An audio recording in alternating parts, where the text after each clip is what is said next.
Esprit tout c'est puissant. Everybody listen to me. Créateur de toutes choses et de tout esprit. À toi les gloires et les honneurs, les louanges et les adorations, les puissances et les forces. Oh, lumbe lumbe. Mokola suka ekozala somo mingi. Bato ya loi ya Moïse ekozala somo mingi. Lokola Pharaon suka ekozala somo mingi. Vengeance kanga bango.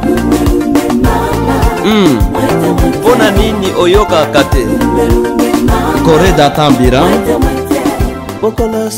Donc notre papa il est prédicateur, visionnaire aussi de l'église Vengeance et c'est lui aussi responsable de la chaîne Vengeance. Alors Lelo, tu peux aborder quelques sujets dans Nzambe par rapport à la question au bozo komituna na mayazali côté ya biso ya mwesenga kike lelo lokola bolobaki na ngana kotuna na komi esika ona solo na musala Nzambe apesa quand même quelques détails par rapport au tozoyoka chaque fois na télévision. Bonjour papa. Bonjour mon frère bien-aimé.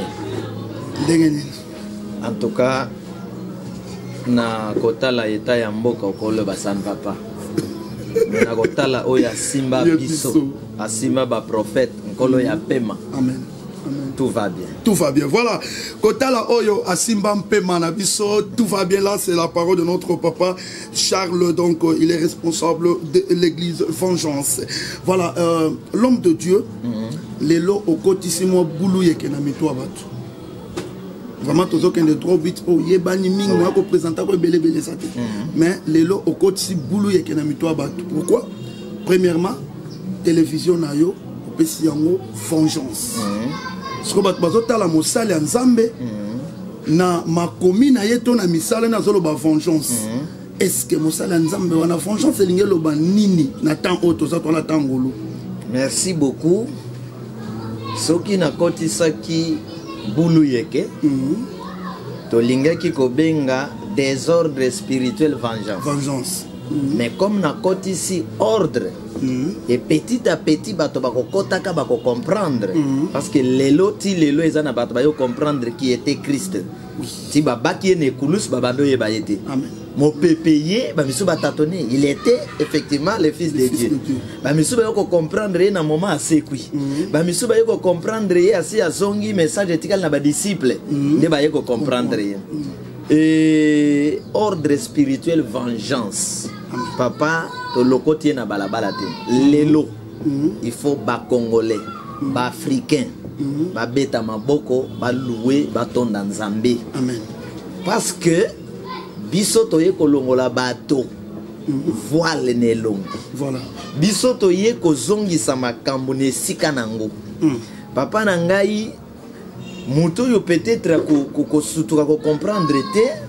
Mingi ba ponamité mais mon ponami na oyatanga ka ba livre sacré comme la Bible akozala na akoza na koko somme akozala na facilité ya ko comprendre. Na renvoyer bango d'abord Ésaïe 61. OK.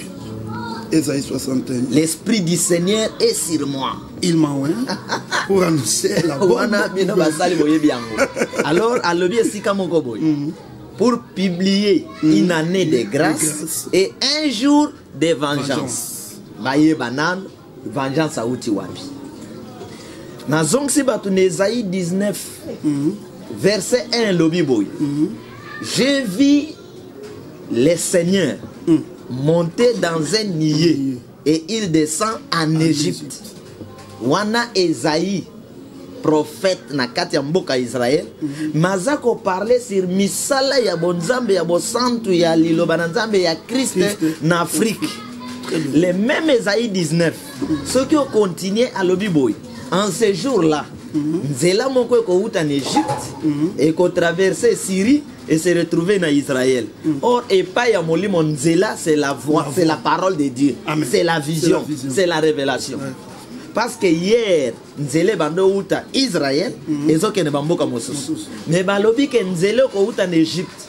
Or à l'époque, c'est l'Égypte. Égypte représentait l'Afrique. Maintenant, prophétiquement parlant, l'homme de Dieu, namoni au côté déjà na mozindo bande ko panza Bible parce que confusion est surtout na tsango confusion makasabi aza pasteur ya bundudia Congo. Là j'ai dit à mon pasteur actif ma sentiment question tuna kinga lelo tozala papa awa et pasteur Jonas toza awa na papa vraiment bolanda bien comment azo défendre biso papa prophétiquement parlant. Nathan au vengeance et bimi. Est-ce que réellement ils entendent Nzambe oso confirmango parce que Gédéon azotinda manabitumba azotinda manabitumba azoyebisa Nzambe si c'est réellement yo muto tindinga prodige-moi des signes et c'est par ces signes là na ko comprendre et atamboli na bato ebele mais ba komi na nzela Nzambe a diminuer le sous bato fala baksela ye bato mais a diminuer ye bato mais Gédéon a telemi na kati ya ba promesse a telemi na kati ya ba signe. Est-ce que vengeance eye lelo osana ba signe o ye confirmer yo que vengeance Nzambe lobi c'est le temps maintenant ndeko na ngai nazozonga nanu mokesi mana personne réponse. Problème ya bato c'est que faut pas croire que celui-là est un homme de Dieu, faut pas monayer na Bible. La Bible, oui. Or différence c'est ça entre les grands prophètes na pasteurs. Les grands prophètes na évangélistes. Les grands prophètes na apôtres. Les grands prophètes na docteurs. Grand prophète ne maman et ba ministère nyon se tikali. Oui. C'est pourquoi Christ oyazali père, maman, yaba apôtre, yaba pasteur, ne marchez pas na barulo ya loi. Oye précédé. Très bien. Moïse oyazali père, maman, yaba pharisien qui représentait ba pasteur à l'époque, ne marchez pas na mikanda moko na se ya lipeka. Évangéliste a marché na mikanda c'est normal. Parce que évangéliste a zozwa oyo ba révélé à qui ko distribuer. Très bien. Pasteur a vu oyo ba révélé à lesi ba pate. Docteur a vu oyo ba révélé à enseigner. Apôtre a vu à qui ko bâtir. Alors pour besoin, il faut un grand prophète aya pasoli nzela. Alors papa Charles tozo ye wapi na ba pasteur na ba apôtre donc papa Charles tozo ye na ba grand prophète. Nazo koma wana. Nzambe atambola kana bato n'espace ya temps. Amen. Amen. Amen. Bayebsi biso que Christ a fait 3 ans sur la terre. 3 ans wana yango bato moto akoma gradué. Plus de 2 ans a comme licencié. Donc Christ aza na landa pasteur mazote ya lobi mosala nzambe mandé zalagate. C'est faux. Ah bon? Ce qui mosala ya nzambe mandé zate comme égoïsme spirituel. Comment? Parce que mosala nyo se tambola kan espace ya temps. Il faut comme à un niveau moko lembi. Ce qui mandé zalagate faut Christ atika la sur la terre d'éternité en éternité avant dit azo continuer. Mais maître nyonso na professeur azana mandat na politique mandé zali scientifiquement parlant mandé zali et bongo spirituel ma parlant parce que la spiritualité mère ya ba domaine nyonso mandé sanga ndengeni. Ce qui fait que Moïse a travaillé pour un temps kola lobi na ye ngonga na yo ekoki pona Josué. Eli ngonga na yo ekoki. C'est que papa awa to kondano mo muke awa to kangyo mo muke parce que na okaki na mateya no zolo ba mamba ba ko remplacer Moïse pe ba lobani apona. C'est que papa pa ko pona moi obligé. Papa a poni moi na envoyé de Dieu. Nous comprenons ba pasteur. Mais les grands prophètes atambola kan ainsi dit l'esprit bobo benga ki lobi ainsi dit l'Éternel. Nzamba tambola n'espace y a temps et chaque envoyé de Dieu nzamba yeb sakaye au bandi awa ozosuka. Amen. Amen. Après yé ba disciple oya formé ba ko continuer mission. Très bien. Chaque grand prophète nzamba pe sakaye ba commandement oya ko yanango que nous appelons des disciplines après sakaye les noms de Dieu en vigueur oya ko tambola nango. Pour l'ande loco très capital. Pour que tout tambola gâté n'a pas temps expiré avec des instruments expirés avec des commandements expirés. Voilà. Voilà. Donc si nous mourons na Congo, en Afrique, mon frère, parce que tozo tambola na biloko ezali ya kokola. Au lieu to tambola na biloko eza en vigueur. Et bato ba chanjaka temps. Ezalaka prophète, ezalaka roi, na ba savant. Bato ba chanjaka temps pour boyeba que temps esili. Photokota na temps musus sont des prophètes des rois et des savants. Maintenant, papa, excusez un peu parce que personne ne photo tango bien. Si tango tant échange, est-ce que ezalaka na ba signe ou ezalaka que biso ba o toi ba prophète toi ba roi te, donc on constater que par rapport à ça et ça, tant échangé. Voilà. Une très bonne question. Ezana bilembo sur tous les plans. Oche moi sixième. To mwana nanda ko bache yezen. Azoki ma ba parents ba yeba. Zeme kende simato liboso. Liboso. Fin de compte to koyeba. To koyeba na ko sanza na. So ya bosala ni. Akubwa kaka. Awe kokota. E bando sala boy. To ko. Akomo luka biloko ngai. Voilà. C'est Dieu qui a fait ça. Amen. Alobi boye baka ke mbule ko ya boye ko beta, boye ko beta te. Elanga po e ya biloko ekauka. Maye bando kauka. Sont des signes ya elanga. Mbula beta ngwazoya ezana bilembo na yango. Makase comme ezongi. Mayebo moko na mboka soki elinge bima, ezana banyama moko ya rouge bima ka va mayebo wana ebima. Et bongo po na nini na changement ya tanto boye beloko te. Avant Mosé ya kufa. Moi.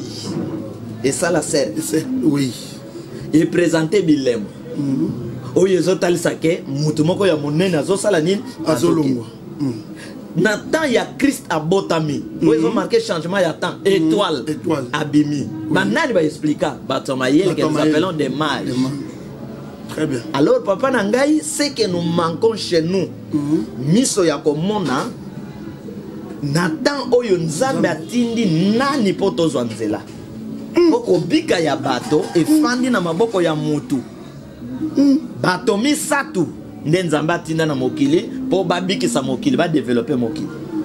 Banane. L'homme spirituel qui est le prophète, autrement tobenga ka sauveur. L'homme politique qui est le roi, autrement le défenseur. L'homme scientifique otobengi savant to génie. Bato misatu wana bato basima mokili. Maintenant tant na bango nyo se change ka mbala moko to tant il y a prophétiquement tant il y a prophète et koko changer mais tant il y a roi etikali nan parce que tout le monde a lelo na makambo nzambe bino bozo changer mais tout le monde a politique na biso comme si zo changer nango te eza motu makasi papa nangai eza motu makasi amen toza na premier parce que jusque là na monde toza na 3 grands temps. Le premier grand temps c'est Moïse. Dans ya liboso tous les prophètes ya mokili na premier temps baza na loi ya Moïse. Loi wana eza na 10 commandements avec les noms de l'Éternel, les dieux d'Abraham, d'Isaac et de Jacob. Éternel, c'est les noms en vigueur na loi ya Moïse. L'acteur physique principal c'est Moïse. Wana mystique ya nzambe que nous appelons dans l'ensemble la loi. La loi. Soki otosite mibeko wana na tango wana okufi et ba discipline ebele eza na kati ya mibeko wana. Par exemple, masumu ezali bo présenter même bo sala bo eza ba discipline ya kati. Sacrificateur akokota na kati, souverain koti na kati akeko lela masumu na bino boche yesinga eza ba discipline ya kati. Dans ya Moïse wana eza éternel te. Ezo uta awa na Genèse ezo suka awa. Et Moïse comme grand prophète ye mutu akoyebisa bato na ye ba homme spirituel, ba homme politique, ba homme scientifique que après ngai il y a aussi un grand prophète qui viendra, autrement parlant une nouvelle vision, d'où deuxième vision koya boto sayango.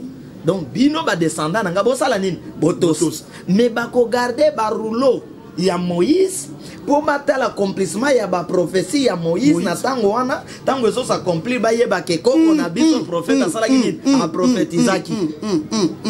Alors ce qui tant ya Moïse et Sili dès que le nouveau grand prophète azokota et le nouveau grand prophète ezaka ka Moïse qui revient. Il faut toyer babiloko wana. Dieu vous enverra un prophète comme moi. Deutéronome, je crois 15-18. Dieu vous enverra un prophète comme moi. Écoutez-les. Et biloko nyonso Moïse a sala, Christ a fait ça. Donc deuxième prophète, deuxième temps c'est Jésus. Deuxième temps, deuxième vision. Oyo prophétie à Moïse et l'Élysée. Naba prophète nyonso baza na temps ya Moïse, baza bana ya nan ya Moïse. Olandinga papa. Il y a les grands prophètes, naba prophète na kati ya temps ya Moïse. Et les grands prophètes naba prophète bazalakate esclaves d'un livre sacré. Oh. Donc Esaïe comme prophète a relié l'esprit éternel le Dieu de Moïse. Oazo communiquer. Mazate esclave ya livre Ézéchiel. Comment? Ndeo komona mutatu ngame yo yene émission na koya l'église côté ya na ye na Bible té. Mais Bible c'est que c'est livre de la loi Ne s'éloigne pas. Les livres de la loi qui ne s'éloignent pas de ta bouche. Qu'est-ce que ça dit commandement? Maintenant. Ce qu'il faut faire loyal parce que ah pas non à tokuti set. Nazoki. Tozoko papa. Na tuna elo na répondre lo comme na Bible, na révélation, mukolo na révélation. Mukolo révélation. Oui. Ce qui na une église na Bible té. Na za na révélation na oteya to na oteya té. Au côté ya biso. Mais ce qui pasteur aza na révélation té aye na Bible. Ensuite kombo ache sika côté, kombo ekui a ozangi lo côté. Pour bloquer qui sika foate. Ce qui fait que tous les prophètes de Dieu, aucun des prophètes était esclave d'un livre, mais abandonné qu'on marchait dans un livre à Moninga, Azati. Tant que Christ a côté na ba pharisien, tant que boyaye, a sengi bango livre. Oui. Il y a Esaïe. Oh Esaïe na maboko na bango. C'est-à-dire apôtre, docteur doit avoir les livres du grand prophète pour avoir biloko kopes. Mais Christ a yé même réduit. À côté na kati baboye. Alors il peut s'engager livre ya koko nabino Esaïe. Il a roulé Esaïe 61 pour aller sabango que ce que je suis et ce que je fais. Ba koko nabino ba prophète bondimeli. Ba lobela kingai. Abiki simutu. Ba yini asiminzela akei. Les grands prophètes bango ba yaka ko sabato ke tant oyo esili. Méthode de vie oyo esili. Bokota na temps mosus na comportement mosus de bato na mokili bakendaka.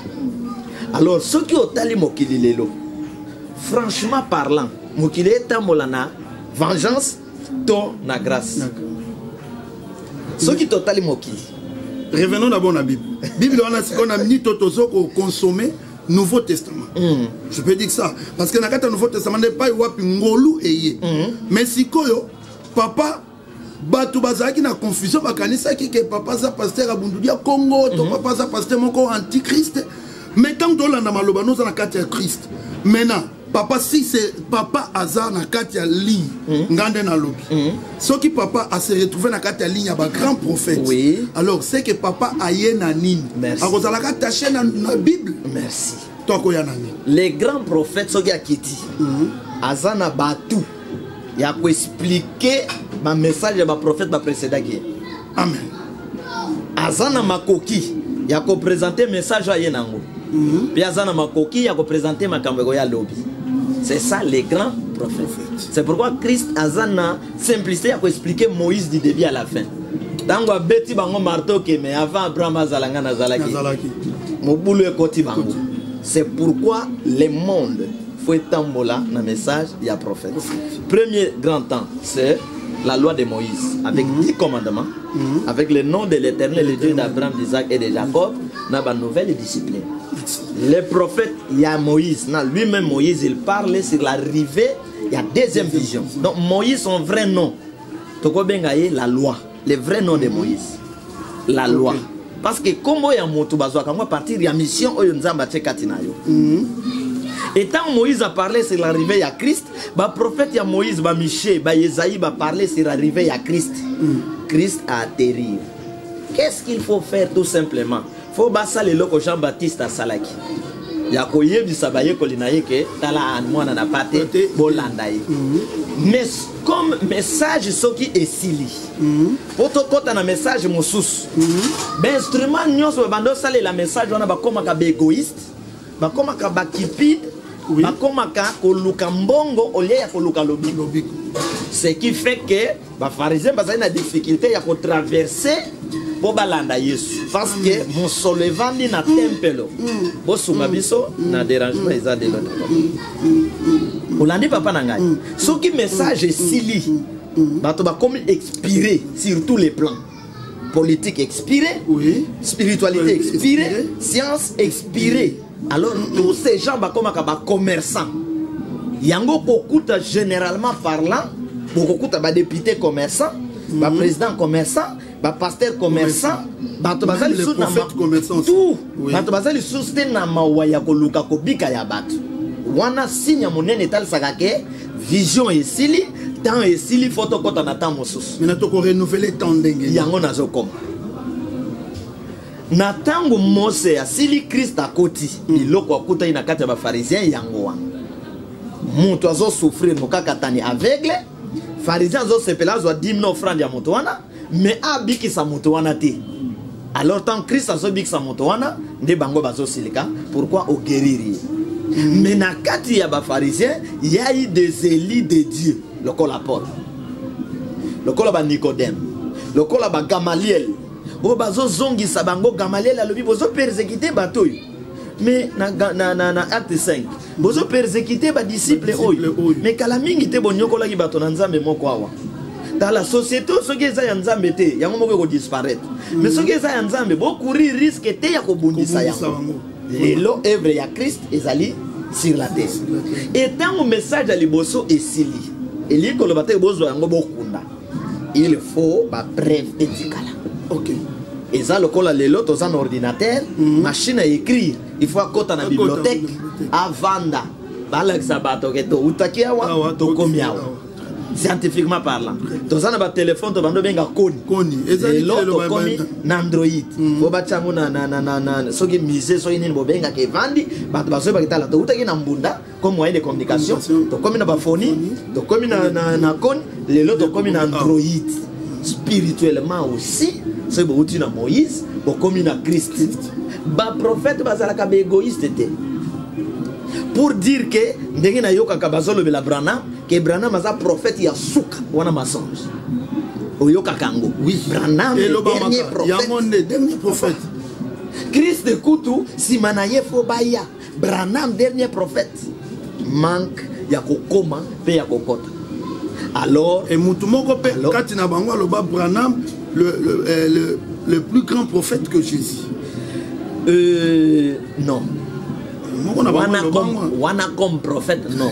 Branham aza mwana nakati ya ngolu. Aza mwana nakati ya grâce. Après Christ, ba onyoso balanda ki ti avant grâce ici là. Baza bana ya grâce. Ti na point ya grâce, baza bana ya grâce. Nde Christ aye, lananga papa. Bolobi que Dieu ne change pas. Oui, il faut prier nzambe kaka le même Dieu. Et bongo pona nini tango Christ aye, olia yele biso ka 10 commandements ya Moïse, aye biso 10 commandements. Pourquoi tango Christ aye, olia invoquer éternel le Dieu d'Abraham, d'Isaac, de Jacob, aye biso mon père. Parce que chaque grand prophète a sa vision, a sa mission, oyonko la pesier pour amener la batte. Moïse invoqué éternel, n'a 10 commandements. Nakati kuna ba prophète na ye ba Abraham ba ye Jova jire tel ba kombo nakati. Na tango na mission ya Moïse, il marchait avec Dieu et un peuple. Le col président na peuple. Yango président na bana ba lia kabien, peuple a souffrak. Maintenant nzambe na kotala que Dieu avec un peuple, bana baza musika, il faut créer une nouvelle vision. Même ya koufate, mais na vision ya mi balé, des commandements avec un Dieu et ses enfants. Nde papa na mwana, makila et sangisi bango. Et ça na bokese. Entre mosala ya Moïse na mosala intel. Mais bokese neza makasité parce que un seul esprit neza kozo corps pour etinda bato yo na bata ekese. Alors papa, na moni vraiment tokei musika tomatingo makasi siko tolingi to kitamo ke place wana po wana to côté to bande sa conférence mais to kitamo ke place wana lelo Afrique na bandana na Afrique na ye na Congo lelo to wana tani to ko sala lecture à temps oyo ndengeni parce que parmi ba éléments au soulever wana tango mission ici là to so mona ngo lelo. Et comme il dit ça, ma pasteur va comme commerçant. Oui, ça l'a quitté. Tu as constaté bon, ma pasteur va moquer de ma parlement, bazo ça ma comme la bango. na politique il se pas peut aux alakapena bango bino pe bokomi ba commerçant. Maintenant quand est-ce que les grands prophètes o ya kopesa biso maintenant signe à temps akoya quand est-ce que natango loi esili grâce ekoti mais natango grâce pe esili po bilembo nyonso ba pharisien ba présentaki avant Christ aya bilembo wana to vivre yango awa bolingo ezala na mitema esili égoïsme ekoti ko boma bato insécurité leki sécurité et loko esengeli bato basala ba osala te ba osala le contraire ndeza elembo qui dit que grâce esalinine esili maintenant le temps de vengeance vengeance o yazokota est-ce que na ke zoyer na poche papa botinga ou bien na zongi nezaï parce que Christ o yaye azwa ki pe Isaïe 61 balobi publier une année de grâce et un jour de vengeance. Ce qui est un jour de vengeance, c'est un message à Christ. Pour Nanini, dans Luc 4, 17, tant qu'on se présenter devant même pharisien, tant qu'on tangi yango, à Kenda qui était dans un jour de vengeance, à ceux qui ont publié une année de grâce. Et ça, discipline spirituelle pour dire que si Maya Oyo, nous se soit koyana. Alors, comme va prophétiser que Kout en Afrique, Oyo a visité Oyo a visité Papa Charles Lo. Aye bisiye Papa Charles et si et Kotaki message à vengeance et un message on l'a préparé depuis l'an 2000. Grâce à cela qui depuis 1999. OK. Nazo l'accès le romoko. Na 1999 sangomoko etambola que na l'an 2000 Christ azoya. Oui. Na 1999 na bapagano nyonso na banganga oyo yebi na Congo bakendo lala ba veye muto atikala libanda zati bato nyonso bakima na veye Krista ya kokuta bango na kati bakanisa ke baleki nzambe na mayele tamba moni tongo etani bamona lokola iloko ezate balobe wapi Yesu bolobaki azozonga mbindo ezongi nzoke ezale ko botama ya vengeance. Krista yana des commandements avec le nom de Dieu Père. Aye ko relier tata na mwana de vengeance va pécier 7 commandements avec les noms en vigueur Esprit Saint grand créateur Esprit tout 7 puissant na 7 commandements au sokyo ko lobana expliquer nazo tangango na minute aye ko former ba sauveur ba défenseur ba femme na ba homme Dieu na vengeance plus question des hommes plus riches, des autorités plus riches avec un peuple pauvre. Wana bilembo tokota ina grâce. Donc grâce ici. Des autorités riches avec un peuple pauvre. Na vengeance kola lobi pas question. Moutonio ça comme autorité. Oh, il doit donner gloire à Dieu. Ko simba kisite, vengeance ko simba kisite. Makilate. Moyebi ke na ngolu, politique etambola makila. Nangolu va passer batamboli na makila pour baluka succès na vengeance vie na bisonyons ndenge moko. Papa message ndengolo biwana na 1999 ezaki fin ya grâce na 2000 tokoti na temps ya vengeance. Oui. Et Papa Charles Nzambe a apprécié comme grand prophète. Oui. En Afrique. Na monde. Na monde. Voilà. Grand prophète a yeli biso toujours na message ya vengeance. Mais tant que nous avons la grâce, tout le monde qui a la grâce, ma faveur est à la qui. Mais la vengeance, c'est comme une banque. Et total, c'est que le logo n'a eu la vengeance. Au Tchèli, bisona banyama, na katiwana. Depuis que banyama wana, bazo signifie nini. Et puis na 7 commandements et il est là qui yondenge nini. Et qu'est-ce qu'il faut confirmer que c'est Dieu qui me parle de ça. Merci beaucoup. Na message à ba grand prophète okuta ba message à ba grand prophète ezobalana na bisiki ezokabwana. OK. Mais na kati ya vengeance message moko e balani na grâce et balani na loi. Na c'est que on tout comment abasala nzamba tungisinga makasi papa fona tungiso awa po o expliquer en clair. Pesa biso na nous quelques éléments na 7 commandements oyo et na temps vengeance oyo e balani na grâce ata 3 ans. Est-ce que ça loi Nangolu commandement na ye ya liboso ezo senga honorer Nzambe. Okumisa un seul Dieu. Tu aimeras le Seigneur ton Dieu de tout ton cœur, de toute ton âme, de tout ton esprit. Vengeance à lobi na commandement ya liboso l'homme, créature, doit être reconnaissant sur tous les plans dans l'esprit saint grand créateur. Or, mon toit est reconnaissant na pema au Lobananza Menin. Merci. Merci. Qu'on reconnaître celui qui t'a créé et qu'on se soumette. Commandement à Libos. Wana ebalani na grâce. Wana to se retrouver. Ebalani na ngolo. To se retrouver pena. Dans un commandement ya mi balé. Respect ya ba guide spirituel ba envoyé de Dieu. Oyo ezala kité. Ba koya na facilité ba zune de kono kutino bakani. Ba beti film ba longoli bilamba. Les hommes de Dieu. Hein? Bakoya na facilité, basali moloto bon. Bakoya na facilité, bakoti une église. Là, je prends d'abord généralement respect église. Bakangi batuna respect pasteur bakangi. Bakoti bazwa basangwawa. Oyebi makambo eleka kiao. Ba bomi batona kati église. Ba pasoli basango bilamba. Na grâce, il y a eu conflit sur le plan spirituel, politique et scientifique.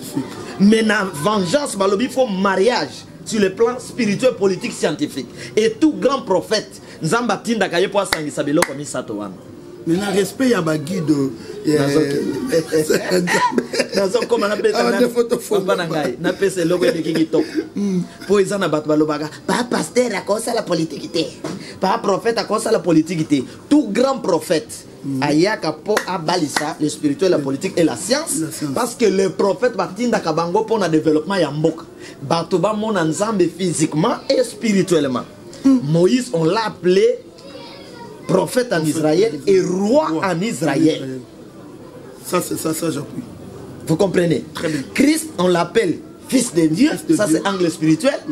Bah, comme une inscription, celui-ci est le roi des Juifs. Angle politique. Et bah, quel angle scientifique, il y a bano guérir. Kobik Sabat. C'est la science.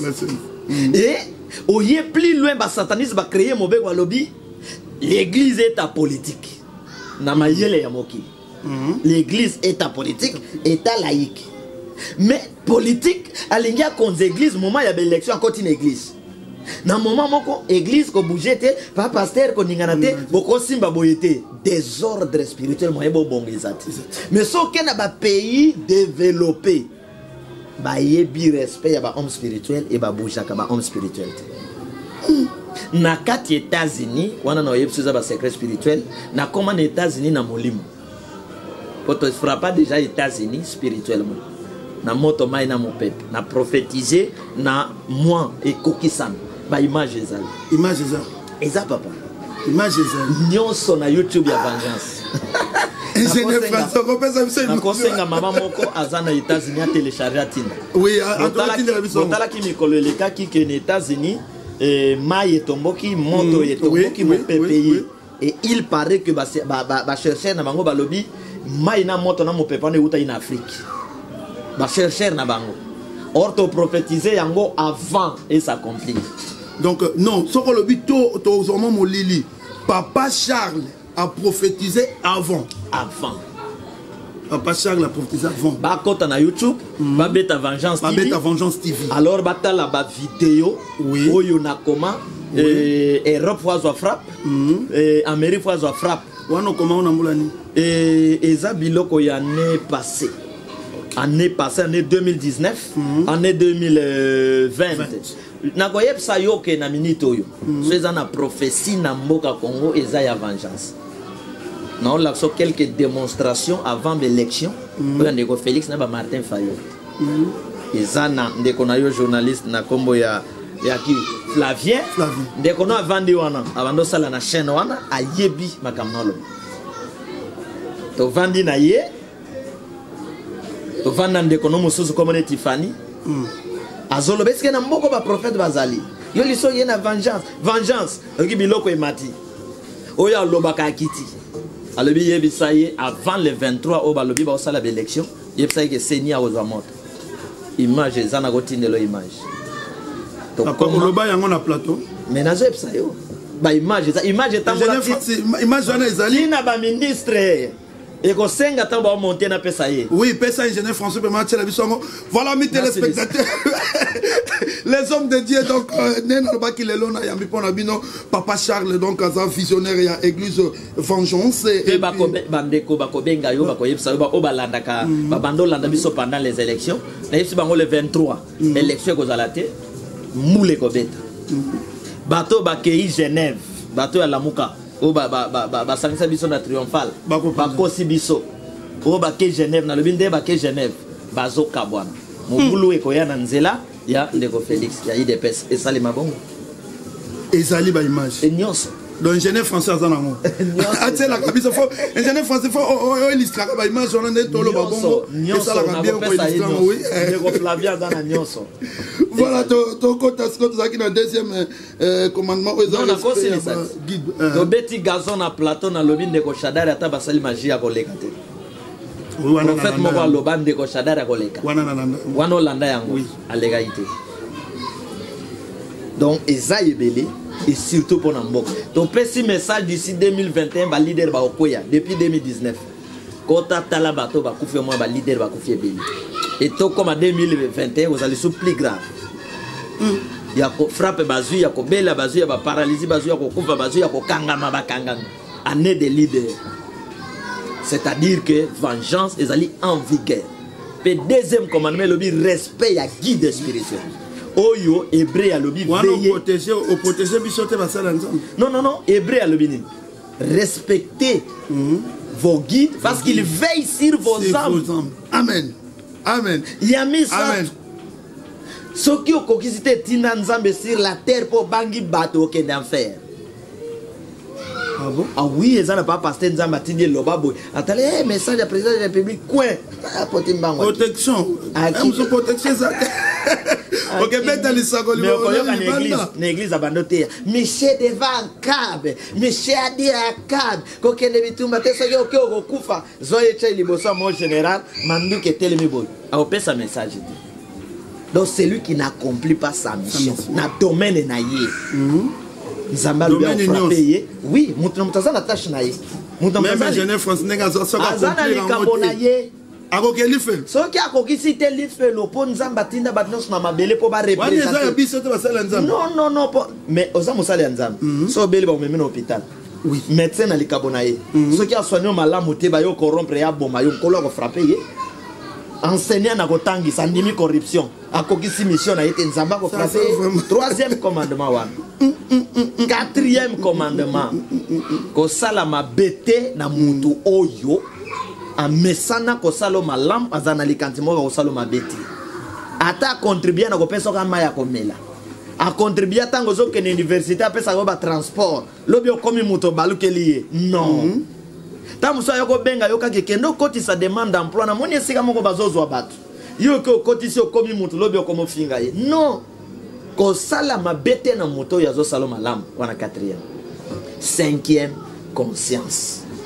Il faut travailler avec conscience. Je suis le président de la République. Je ne peux pas travailler d'abord pour les Américains, pour les Français, pour les Libanais, mais d'abord espace où on a des amokonji. Et là on a des lions basalak, et là on a des aigles basalak. Conscience. Tozali na combien? Sixième commandement na biso, légitime défense. Soki ba attaquer bino, bo attaquer nde lion, nde aigle, nde crocodile. Oyo secret ngolu pe asili. Soki ezala ki bongo, libanga ya ndeko Armand, mais le balinga bazongi sate.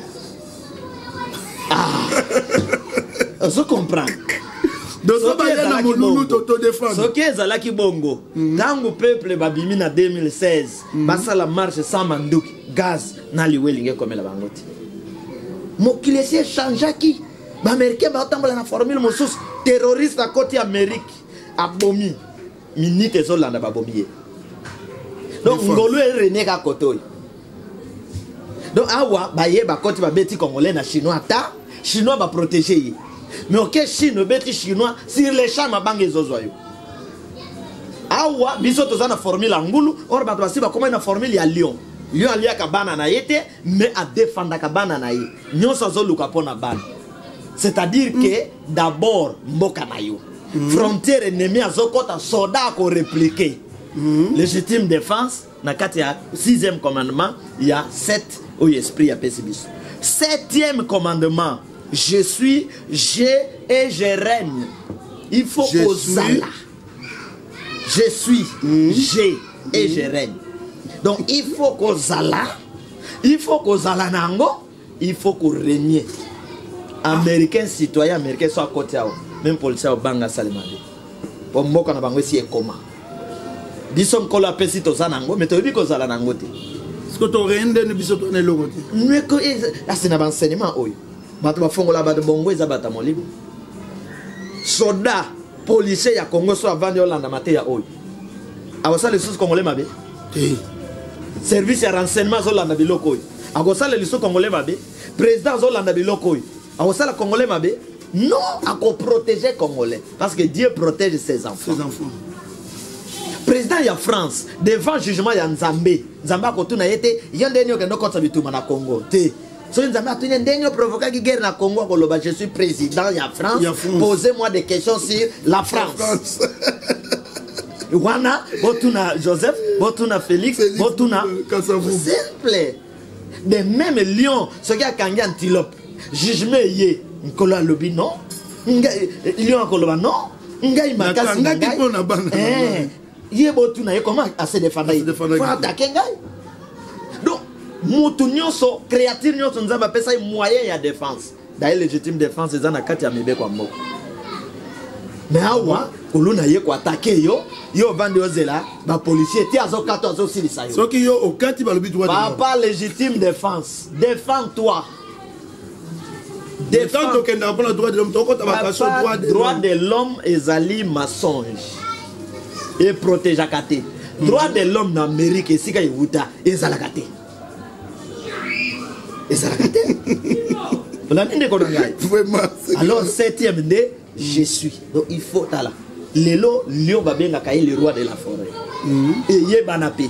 Monto kuta na lion yo kimi, lion akima, yo kimi. C'est-à-dire, tu sais que lion a sali. Lion yé que nazana manzaka na mino. So na kuta neloko na kobunda na kangi. So ki na moni ka leki makasi apesa nga makolo ko kima mbango na kimi na keko se préparer. Eh oui, mais comment bisoto yebite ke? Mais je suis un ozo pesa biso comme orgueil te. Na ndenge ba congolais to za je suis. Mais je suis c'est le nom de notre Dieu. So je combat tata na yo comme orgueil ndenge.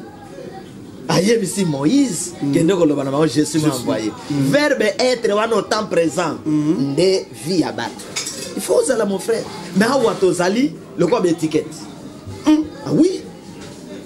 Est-ce que tango il y a un problème politique dans la France? Au monde a français, bas au président africain. Mais ce qui est ça, bayaka kolukani. Bayaka kolukani. Parce que Bazali au-dessus nabiso. Mais si tu continues un message de vengeance, délivrance, on est la bagibis. Parce que c'est la spiritualité. Et ça, on a frappé spiritualité à la franc-maçonnerie. Il y a Rose-Croix, bouddhisme et tout. Et ça, la vengeance.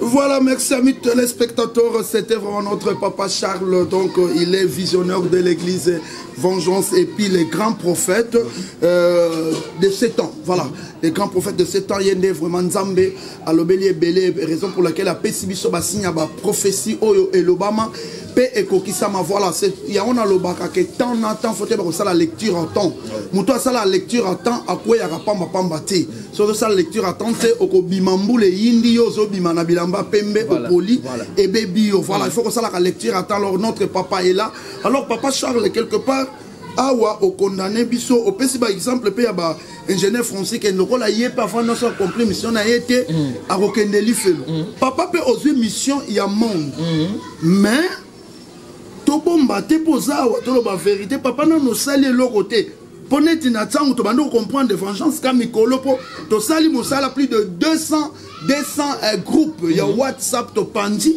pour la vengeance dès ba comme ko découvrir ba message oyo et ba pasteur a tsango bazo benganga bazo comprendre bien est-ce que papa depuis 2000 ti lelo ça fait 10 ans aujourd'hui to comme na temps mususu mais est-ce que les grands prophètes qu'est-ce qu'il a fait pour que ces messages là ils la véhiculer dans monde et puis nanu na mboka na parce que d'abord awana no mutolone ekundama ce qui n'a lobby entré zala qui na 2000 il y a un prophète qui représente Jean-Baptiste qui a joué rôle dans 2000.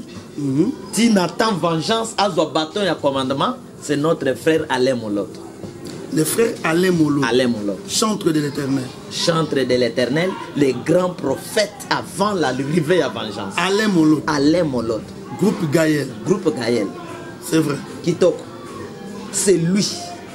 Oyo a subir, participer souffrance. Qui n'ont été il a joué le rôle de Jean-Baptiste. Zob enseignement naye otala yango. Abundeli Mbok. Un grand prophète oyo na mateya nanga kombo na ye kozanga kati. Ah bon? Oui. Ndepona répondre yo depuis 2000 qu'est-ce que tu as fait? Tant ezalaki na les grands prophètes pour introduire. Il a parlé d'Éden. Jésus-Christ, le roi du Congo. Parce que Azali œuvre fruit Angolo.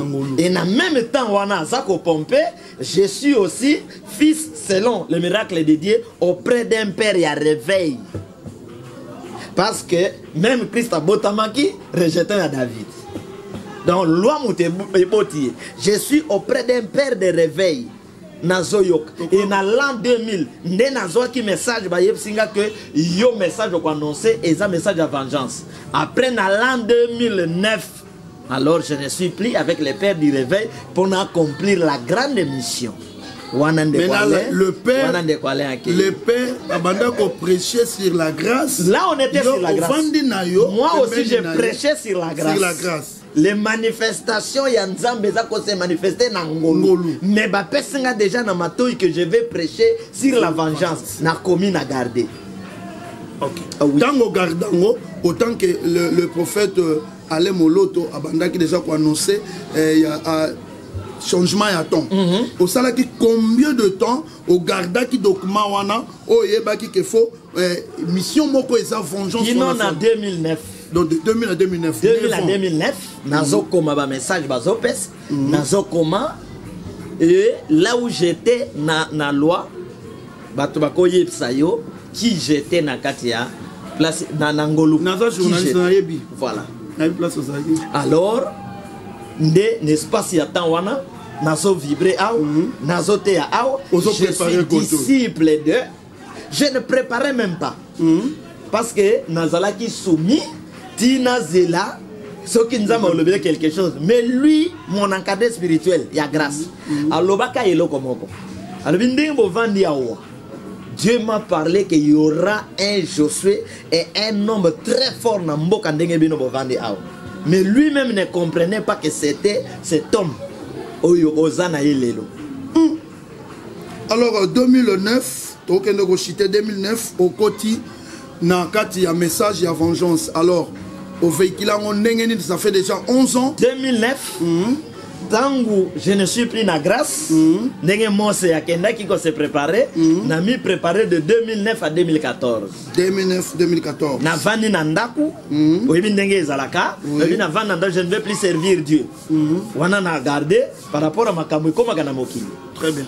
Je ne vais plus servir Dieu, tout consort. 2014 et l'ombe aya lobi me ionde mutu na ponaki. Ndenge komisa moyemba ki so akangyo singa na kingo, esima koki mezate. Alors tango alobi na bandi yango. Et tango na bandi yango, alobi nanga na zotindelo bato pour message ken. Il envoie un frère, autosala ina une église de réveil qui est mon homme l'Éternel. Abando travailler na site moko ya Kazarema. Les frères répondent au nom de challenge. Bazo luka bato pour bazo bango interview kota na site. Alors, je connais un serviteur de Dieu auprès de mon âme l'Éternel, mais qui n'est plus là-bas. Donc, de kozoye, tango baye bakutinga muke, ba journaliste va minimiser. Alors, bozoye, na muke na yebo yok. aye interview émission ta KO batikelinga prédication ta tang balancer internet nde lelo tozana ko tambwisa tous kazo presa biso tozana ko mema pour un Congo tout puissant.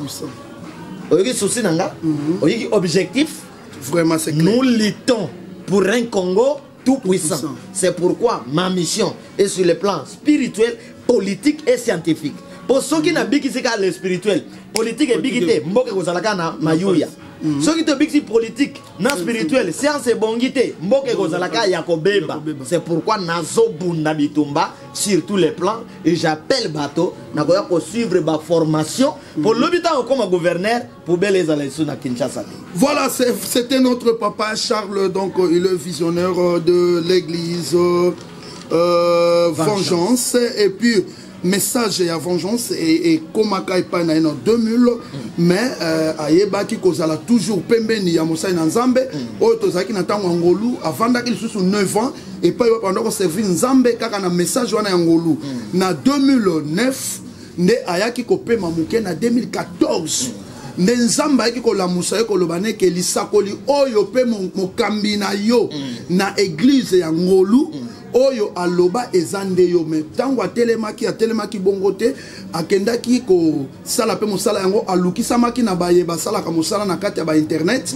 bayaki apesaki masakoli pe ateyaki nde eyaki kopesa makasi ya mosala kino lelo oyo tokotanga 6 ans que message ya Vengeance ezosala nini ezotambola na mokili. Alors papa tokomi na suka pona émission ya lelo tokozonga lisusu tolobela vraiment baligne oyo o préparé pona force ya Vengeance et tokosala sensibilisation wana ndenge nini parce que na tsango naza déranger ba question zo côté nanga chaque jour bazo comprendre ça pasteur Abundudia Congo aza antichrist aza nani tebita. Alors liloba suka ezanini pona basala nzambe surtout mingi na tini maloba ona bana tsango basala na nzambe oyo tozali na tsango balanda message oyo. Merci bien aimé.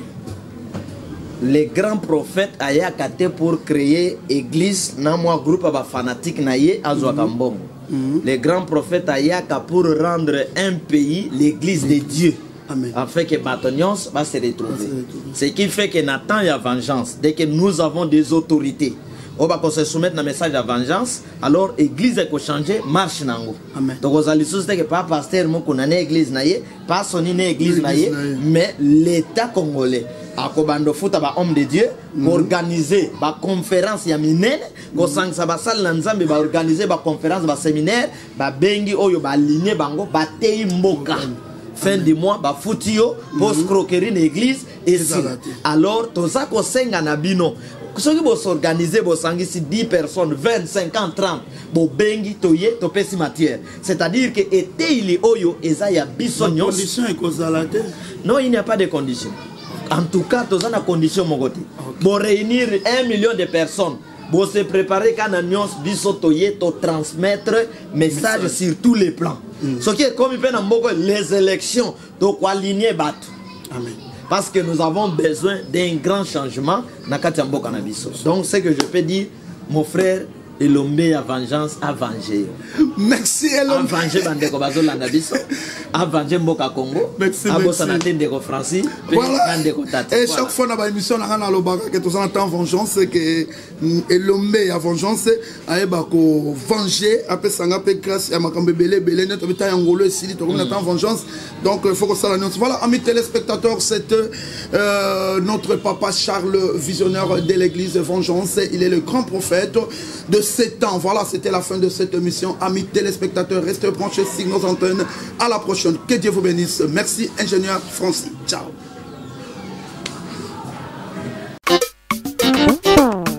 Esprit tout c'est puissant. Everybody listen to me. Créateur de toutes choses et de tout esprit. À toi les gloires et les honneurs, les louanges et les adorations, les puissances et les forces. Oh, lumbe lumbe. Mokola suka ekozala somo mingi. Bato ya loi ya Moïse. Ekozala somo mingi. lokola pharaon suka ekozala somo mingi vengeance kanga bango mpona nini oyokaka te kore datambira bokola suka